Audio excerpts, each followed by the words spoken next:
той, махр қымбаттағанда зина арзандайды да. Пайғамбарымыз саллаллаху алейхи уассалам айтқан: "Аулиму валау бишар".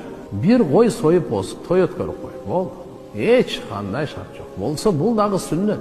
Bir қойға деле мүмкіншілік болмаса ештеңе емес. Махрға ақша барбы? Тұрақ жай қамсыздай аласыз ба? Киім кеше тамақ ашын қамсыздай аласыз ба? Үйлене бер. Раға түсіндіріш керек. Даңғыр-дұңғыр тойдың не керегі бар мұншалық емен? Исрапкершілік менен береке болмайды. Мейлі.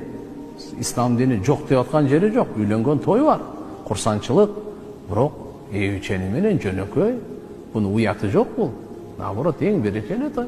Bir қой сойып эле, туған ұрықтардың бар жаштаққа шақырып той қылып қойса болады. Ошончолук акчаң арашып атса, анан көрөк ошол 2 жашка семейный бюджет келечектеги жашоосун, турмушун куруп кетиш үчүн ошолорго бергиле.